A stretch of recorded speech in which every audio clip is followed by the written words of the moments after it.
नमस्कार दोस्तों, आप लोगों का स्वागत है आपके इस channel real story with Shubham में।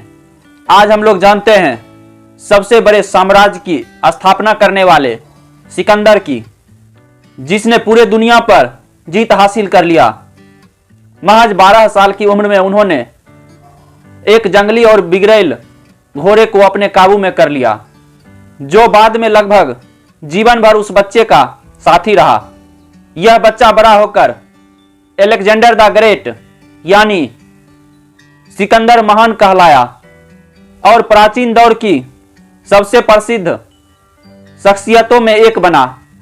मैसिडोनिया में रहने वाले सिकंदर का जन्म 356 ईसा पूर्व में हुआ। मैसिडोनिया उत्तरी यूनान से बाल्कन तक फैला हुआ था। उनके पिता की उनके ही सुरक्षा गार्ड ने हत्या कर दी थी, जिसके बाद एक नए राजा बनने का संघर्ष शुरू हुआ। इस संघर्ष में उन्होंने अपने सभी विरोधियों का सफाया कर दिया और 20 साल की उम्र में बन गए राजा। इसके बाद सिकंदर ने 12 वर्षों तक शासन किया। उन्होंने अपने सैनिकों के साथ 12,000 मील की विजय यात्रा की। अपने बुलंदी के दौर में सिकंदर का साम्राज्य पश्चिम में यूनान से लेकर पूर्व में आज का पाकिस्तान, ईरान, अफगानिस्तान, इराक और मिस्र तक फैला था। सिकंदर से पहले मैसिडोनिया सिर्फ एक भौगोलिक क्षेत्र का नाम था। सिकंदर की मां ओलंपियास फिलिप द्वितीय की तीसरी पत्नी थी और महत्वपूर्ण इसीलिए थी क्योंकि उन्होंने परिवार में पहले लड़के को जन्म दिया था। यानी सिकंदर के रूप में उन्होंने राज्य को उत्तराधिकारी दिया। सिकंदर को उस समय की सबसे अच्छी शिक्षा दी गई थी। जब वो 13 साल के थे तो उनके शिक्षकों में अरस्तु जैसे शिक्षक शामिल थे। सिकंदर पर जीवन भर अरस्तु के शिष्य होने का प्रभाव रहा। सिकंदर के पिता फिलिप द्वितीय की कई पत्नियां थीं, जिसमें से एक क्लियोपेट्रा नाम की भी महिला थी, जिन्होंने सिकंदर और उनकी मां के लिए मुश्किलें पैदा कर रखी थी। मां और बेटे दोनों को लगने लगा कि वो मैसिडोनिया का खून नहीं है। ये सच्चाई उनकी गरिमा को ठेस पहुंचा रही थी। सिंहासन तक, लड़ाई तक पहुंचने में ये सिकंदर की कमजोरियां थी। एक राजनीतिक सच्चाई थी कि पूरी तरह से मैसिडोनिया से ताल्लुक रखने वाले एक नए पुरुष उत्तराधिकारी के सामने आते ही सिकंदर के लिए मुश्किलें पैदा हो जाती। सिकंदर की सौतेली बहन यानी क्लियोपेट्रा की बेटी की शादी में एक गार्ड ने राजा फिलिप द्वितीय की हत्या कर दी। गार्ड को भी भागने के कोशिश के दौरान ही मार दिया गया था। इसलिए यह पता ही नहीं चल सका कि हत्या की वजह क्या थी। लेकिन माना जाता है इस हत्या में सिकंदर और उसकी मां का हाथ था।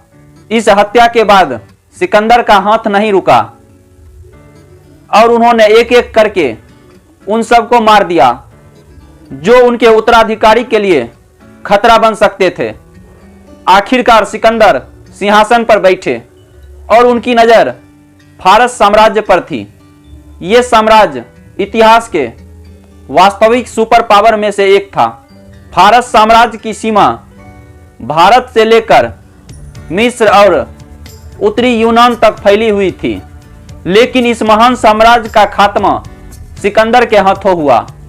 इतिहासकार लिखते हैं सिकंदर को विजय का श्रेय उनके पिता को भी जाता है, जिन्होंने अपने पीछे एक बेहतरीन फौज छोड़ी थी, जिसका नेतृत्व बहुत ही अनुभवी और वफादार सेनापति के हाथों में था।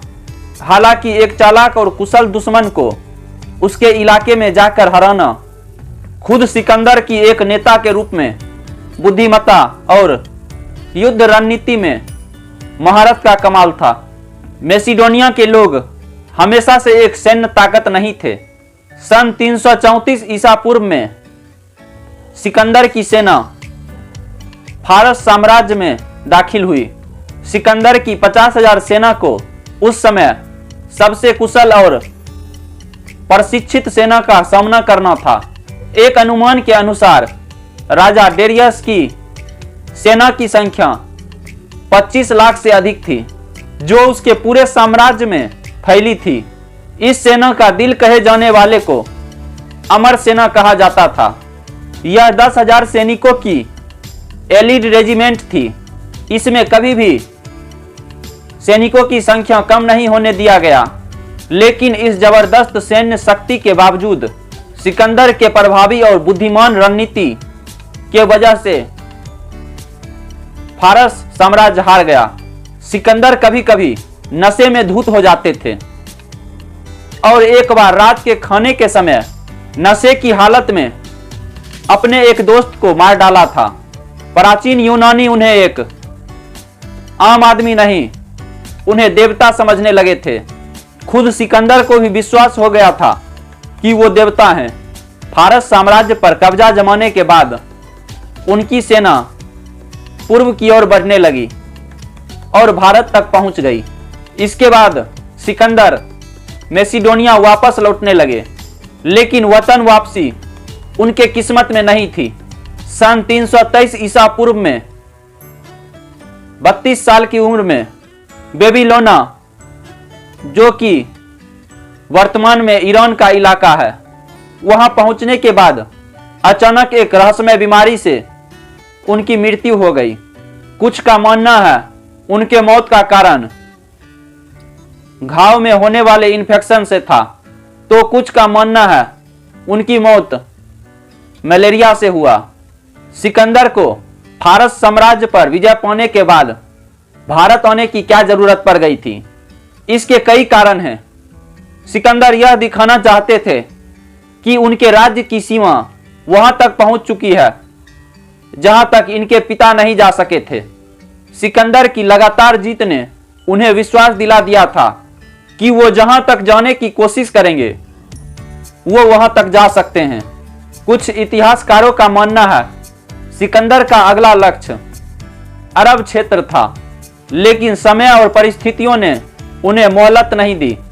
तो दोस्तों, ये थी सिकंदर की कहानी। कैसी लगी आपको सिकंदर की कहानी? कमेंट करके बताएं। और अगर आपको यह वीडियो अच्छी लगी हो तो चैनल को सब्सक्राइब और वीडियो को लाइक करें। हम लोग जल्द ही मिलते हैं इसी तरह के एक नए वीडियो में। आज के लिए धन्यवाद।